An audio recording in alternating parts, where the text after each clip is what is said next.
They say Harvard changes your life. I never expected it would end mine, or at least the one I thought I had. I had barely crossed the stage at commencement, the roar of the crowd still echoing in my ears, when the call came. Dr. Eli was in a car crash. Critical condition.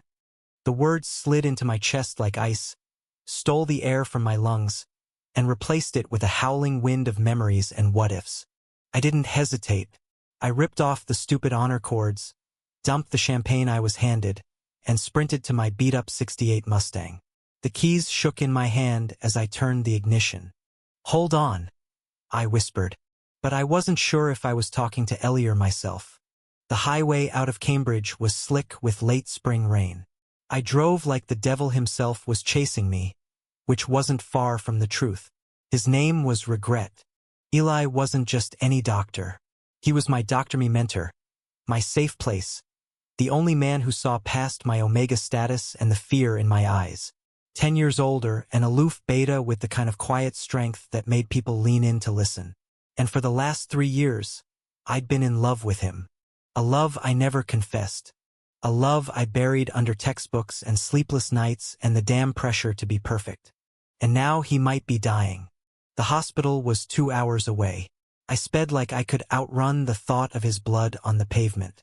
Flashbacks tore through me. Eli's hand on my shoulder after a panic attack. The way he called me kid, even when I turned 23. How his eyes lingered when I smiled, as if daring to imagine a life we both knew society wouldn't accept. I had my reasons for keeping quiet. He had his for never crossing that line. But now, I wasn't sure what I had left. The ER waiting room was chaos, blaring monitors, shouts from behind curtains, antiseptic stench, and yet all I saw was him, behind glass, unconscious and still. He looked smaller than I remembered. Fragile. A nurse said he'd swerved to avoid a deer, hit a tree, broken ribs, internal bleeding, coma. "If he makes it through the night," she said, "that'll be something."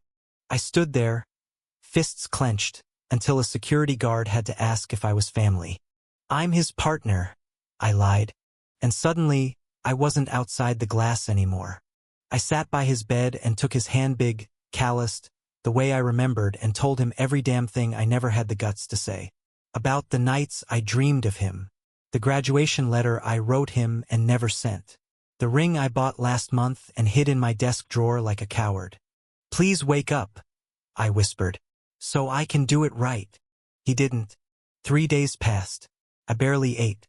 I slept in the chair beside him, listened to every breath he took like it might be his last. Then came the surprise. Eli's ex-husband, Daniel, showed up. He was taller than me, sharper to an alpha lawyer with a smirk that looked custom-built to make people feel small. And he wanted Eli's medical power of attorney back. "You're a kid," he snapped. "This isn't your place." "He's not yours anymore," I said, and to my own shock I didn't flinch. Eli stirred that night. I saw at first just a twitch of his fingers. The nurse confirmed it with wide eyes and called for the doctor. I leaned down, my voice trembling. "It's me," I whispered. "Toby, you're safe." His eyes opened, groggy and full of pain, but they locked onto mine like a compass finding north. "You came," he rasped, and I broke. My forehead fell against his hand. Of course I came. Recovery wasn't fast, but it was steady. For the first time, Eli let me help him shaky walks through the garden, awkward spoon-fed meals, and the endless silence of two people trying to figure out what they meant to each other after almost losing everything. "You shouldn't have come," he said one night under the stars. "I had to. You missed your own graduation party." "I missed 1,000 chances to love you," I said. "I wasn't missing this one." He didn't answer, but he took my hand. 3 months later, we sat together in the same car that carried me toward him like a bullet through fate. He was stronger now, walking without a cane, laughing more. The scars on his body were healing. The ones between us, slowly, tenderly, too. We stopped on the coast, the sun dipping low, and he turned to me. "You lied," he said. "At the hospital." I blinked. "About what?" "You told them you were my partner." I said. in every way but the one that counted. And now I thought, now I'm not afraid.